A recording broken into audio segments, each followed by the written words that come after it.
Nouvelle vidéo de la série dédiée à la présentation des clubs de Serie A, mes clubs préférés. Nous verrons pour une dizaine de clubs les effectifs, les plans de jeu et les matchs à venir. C'est parti! Dans cette vidéo, je vous présente le Milan AC et on commence tout de suite par le mercato dans le sens des départs. On quittait le club libre de tout contrat, Gianluigi Donnarumma parti pour le PSG et Hakan Çalhanoğlu. Là c'est deux départs qui ne rapportent pas d'argent alors que ce sont des joueurs quand même à fort potentiel. Donnarumma à 22 ans, c'est très fort potentiel même. Paris Saint-Germain a fait une bonne affaire comme tout son mercato de cette saison. Hakan Çalhanoğlu à 27 ans, ça reste un joueur qui a des capacités, qui tient un rythme qui est très bon au niveau européen.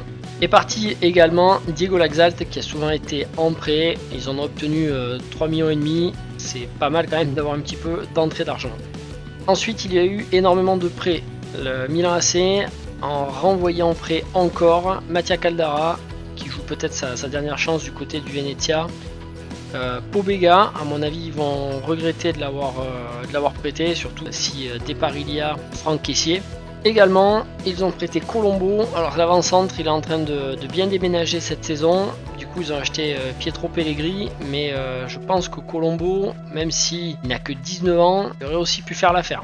Dans le sens des arrivées, a été finalisée l'arrivée de Tomori, qui a déjà joué la saison dernière. Là, fin du transfert pour à peu près 30 millions d'euros.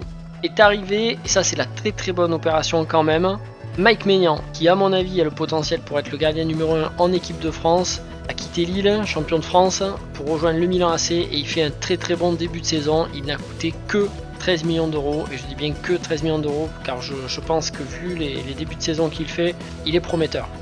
Ensuite on retrouve deux attaquants, Olivier Giroud en tête, il a déjà montré de belles choses, je peux déjà vous le dire, c'est le meilleur buteur du club pour ses deux premiers matchs, il a déjà marqué 2 buts dont un penalty. Pietro Pellegrini a également été acheté, donc il était du côté de Monaco, il a été racheté pour 1 million d'euros à peu près. Cette avancante pour moi est prometteur, il a 20 ans.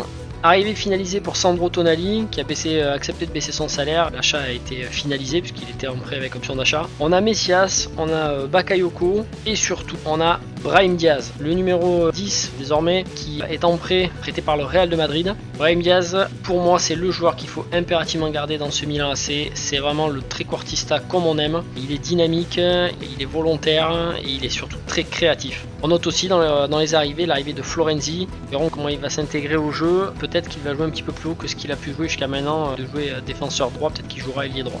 Donc quand on fait le point de l'effectif actuel pour le Milan AC, dans les gardiens de but, nous avons Mike Maignan qui à mon avis restera le titulaire incontesté.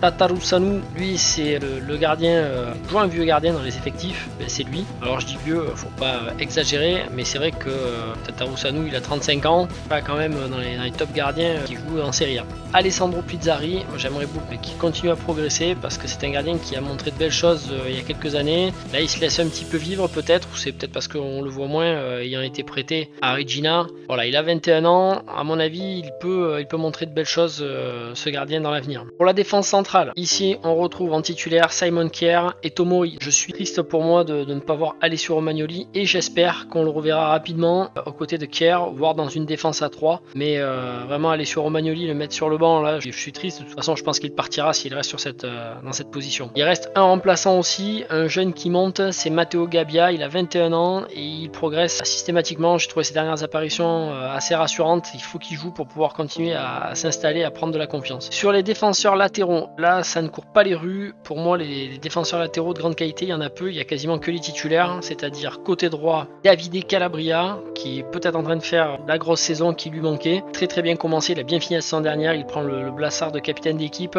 Pour moi il a le vent dans le dos, j'espère qu'il va pas se blesser, c'est souvent ce qui arrive dans ces cas-là. Je pense que Calabria sur cette aile droite il est incontestable à 24 ans, c'est peut-être la saison où il va vraiment exploser et peut-être prendre une place aussi en équipe nationale. Côté gauche Théo Hernandez, ouais, ça fait déjà 2 ans qu'il est à fond. Pour moi c'est le meilleur latéral gauche français, n'ayons pas peur des mots, je l'adore, très volontaire sur le plan offensif, très créatif. Théo Hernandez pour moi c'est du très lourd. Maintenant le problème il est qu'il n'y a pas vraiment de remplaçant de grande qualité pour ces deux côtés. Donc on pourrait citer des noms, Fodé, Ballo, Touré, bon, ça me parle pas plus que ça, Pierre Kaloulou, Le retour là d'Andrea Conti, il était très très fort jusqu'à sa blessure. Là maintenant à 27 ans ça stagne, il était sur le départ, donc là je pense que ça peut être un point faible, ça va manquer de remplaçants. Pour le milieu de terrain, pour moi c'est un petit peu le même diagnostic, il y a pas mal de bons joueurs mais en termes de remplaçants il en manque. Pour le côté très défensif, on a commencé la saison avec Sandro Tonali et Krunic. Les deux se débrouillent très bien pour ce début de saison, ils s'entendent parfaitement et Tonali est lui aussi peut-être en train de faire sa grosse saison.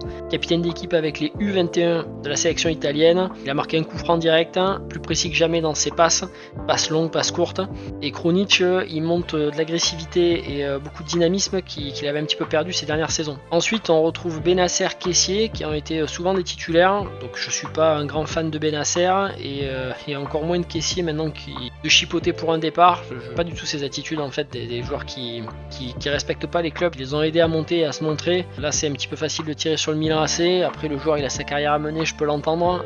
Pour autant, Franck Kessié, j'en fais pas une idole et pour moi le Milan AC n'est pas forcément là parce que Franck Kessié était présent, il a un bon niveau, c'est un très bon joueur, ça c'est certain. Pour autant il y en a d'autres qui peuvent faire le boulot. Le tour par exemple de Bakayoko peut largement faire l'affaire je pense. On a aussi Junior Messia, alors là c'est l'arrivée un petit peu improbable à 30 ans, le Brésilien, plus offensif certes, mais peut-être que la différence viendra de lui, je ne sais pas. En tout cas on retrouve vraiment dans les milieux offensifs Brahim Diaz, je pense que pour l'enlever de cette place ça va être très très très compliqué. Après c'est le plan de jeu qui peut faire qu'on ait moins besoin d'un numéro 10 comme ça en position centrale, mais qu'est-ce qu'il est créatif, qu'est-ce qu'il est volontaire pour aller récupérer des ballons même s'ils sont difficiles, essayer de les transformer en belle action de jeu. Et le fils Maldini là, Daniel Maldini, moi j'ai pas du tout aimé sa dernière apparition, pourtant je suis assez fan de ces jeunes. Petit dernier de la lignée des Maldini là, mais ne m'épate pas du tout pour le moment. Je suis presque à dire que c'est un petit peu du piston s'il est actuellement dans cette équipe du Milan AC parce qu'il n'a pas montré grand chose. J'attends un réveil de sa part.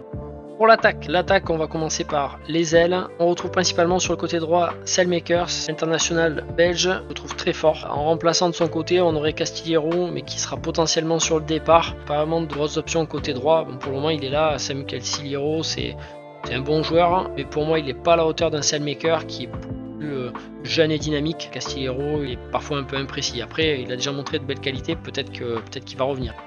Sur le côté gauche, Rafael Leao, je suis un grand fan du portugais, il va très vite, il arrive toujours à frapper au but, à 22 ans c'est vraiment un joueur que j'apprécie beaucoup. On parlait d'un départ, là ça m'embêterait beaucoup pour le Milan AC, je pense que ça serait une grave erreur. Rafael Leao c'est un incontournable de cette équipe, faut vraiment miser sur lui.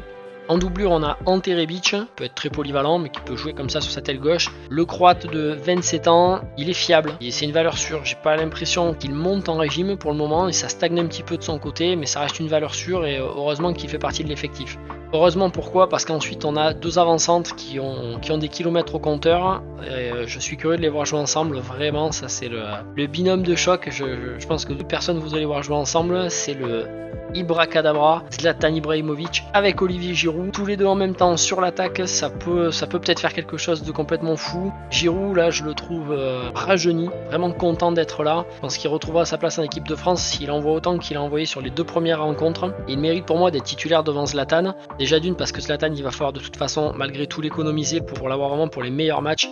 Il est increvable, il est parti pour jouer jusqu'à 47 ans, mais malgré tout, à 39 ans, il faut limiter les apparitions, je pense, pour se le préserver et l'avoir pour les grands moments. Et peut-être donc cette surprise, Pietro Pellegrini, 20 ans, qui viendra peut-être à un moment ou à un autre apporter de la fraîcheur, de la jeunesse justement, sur cette attaque qui peut en avoir besoin. Pour rappel, le meilleur buteur est donc Olivier Giroud avec 2 buts, un penalty et une très belle frappe enroulée. Et pour les meilleurs passeurs, donc il y a eu 3 passes décisives. La première c'est Brahim Diaz et les 2 autres sont intéressantes. C'est le fait que ce soit Théo Hernandez et Calabria qui ont amené ces passes décisives. On va passer au plan de jeu et vous allez voir l'importance que ça a. Pour les plans de jeu, l'entraîneur Stefano Pioli, là encore, un mister que j'adore vraiment. Stefano Pioli, il a 55 ans, il sait rester calme, c'est vraiment très compliqué d'être entraîneur au Milan AC, c'est un club qui manque énormément de stabilité, on sent des dirigeants qui sont pas vraiment présents et j'ai vraiment l'impression que Paolo Maldini essaye d'amener de la sérénité un petit peu dans la gestion. Et Stefano Pioli, il arrive à garder sa place, je pense que cet entraîneur, il faut lui laisser encore 2 saisons et le Milan AC revient en Europe très régulièrement, voire en permanence. Avec lui, on joue sur le papier en 4-2-3-1. Je dis sur le papier car ça bouge énormément, la formation est très très malléable. Donc ce 4-2-3-1 que vous voyez à l'écran, il est composé de Kier et Tomori en défense centrale. Pour moi, on devrait vite avoir du Kier Romagnoli, mais bon, pour le moment, on est comme ça et Tomori est très bon, on peut pas lui enlever. Vraiment deux pièces maîtresses, c'est Théo Hernandez à gauche et Davide Calabria qui est le capitaine d'équipe pour le moment sur le côté droit. Là, on a quelque chose de costaud défensivement et surtout en capacité de relance. Mike Maignan dans les cages, j'allais l'oublier tellement que c'est évident, on va compter sur lui. On joue avec deux milieux défensifs, depuis le début de saison c'est Krunic et Tonali. Ensuite un ailier gauche, Raphaël Leao principalement, un ailier droit, Salmaker. En numéro 10, Brahim Diaz et en pointe, Olivier Giroud. À voir avec Ibrahimovic, à voir avec Pietro Pellegrini, mais je pense que ça sera Giroud, Ibrahimovic en permanence, ça va tourner entre les deux. Ce 4-2-3-1, il peut se muer en 4-4-2 à plat. Avec simplement deux défensifs et deux offensifs, donc Brahim Diaz qui vient vraiment jouer l'attaque, ou peut-être mettre deux autres attaquants. On peut trouver parfois du 4-1-3-2, c'est-à-dire qu'on ne retrouve qu'un seul milieu défensif. Ça c'est quand Krunic sort éventuellement et rentre plutôt un Benasser qui va être plus offensif, et du coup on a trois milieux de terrain et deux attaquants. Donc là c'est pareil, ça favorise une montée plus haute de Brahim Diaz, ou alors la sortie d'un des ailiers pour mettre deux avant-centres. Je pense qu'on risque de voir un moment ou un autre, même si l'effectif n'est pas assez large pour le permettre de le faire régulièrement en termes de sortie de banc au poste de défenseurs centraux, mais le 3-5-2, ça, à mon avis, c'est quelque chose que l'on pourra voir. Voilà, c'est une équipe qui a un plan de jeu, 4-2-3-1, mais qui peut très vite se muer en divers plans de jeu. Un petit peu la force de Stefano Pioli, c'est vraiment d'utiliser ses joueurs au mieux à l'instant T. Les points forts du Milan AC cette saison, clairement, pour moi, c'est la capacité offensive et c'est la volonté offensive.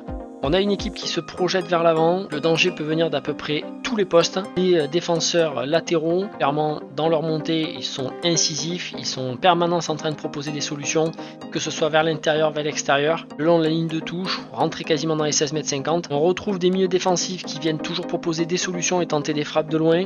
On a un numéro 10, Brahim Diaz. Moi vraiment je suis fan de ce joueur, il est partout, il propose toujours des solutions, des remises.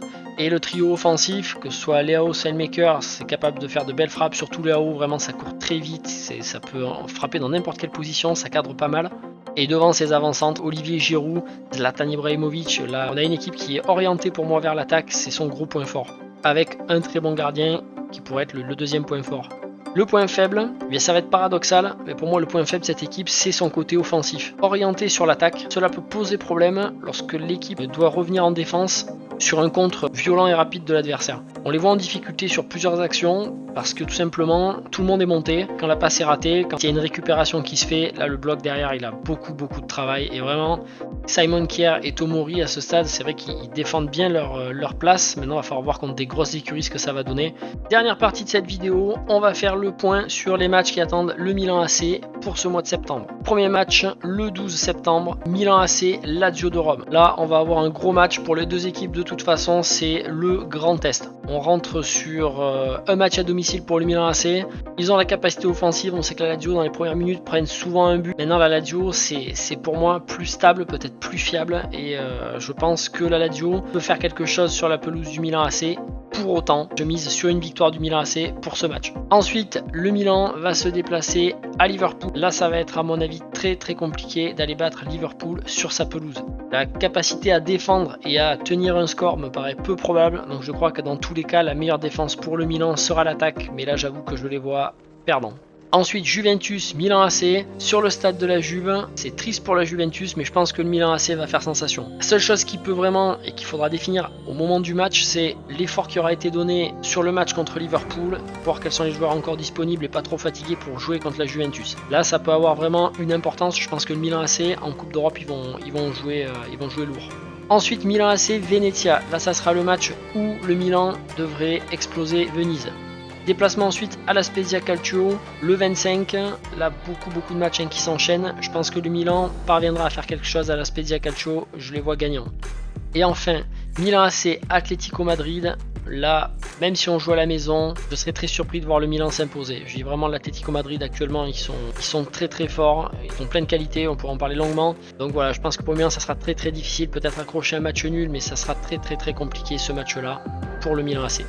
Voilà, cette vidéo touche à sa fin, j'espère qu'elle vous a plu, que cette présentation d'équipe vous plaît, qu'elle peut peut-être vous servir aussi dans FIFA pour voir un petit peu les points forts, les points faibles, les effectifs en détail. Et on se retrouve très prochainement pour une autre vidéo de présentation d'équipe en attendant la sortie de FIFA. Je vous remercie pour les likes, pour le soutien, n'hésitez pas, aidez-moi, abonnez-vous, likez, commentez. Aidez-moi, je vous le dis encore, j'en ai besoin pour commencer, savoir ce que je fais de bien, ce que je fais de pas bien. Sur ce, je vous dis au revoir.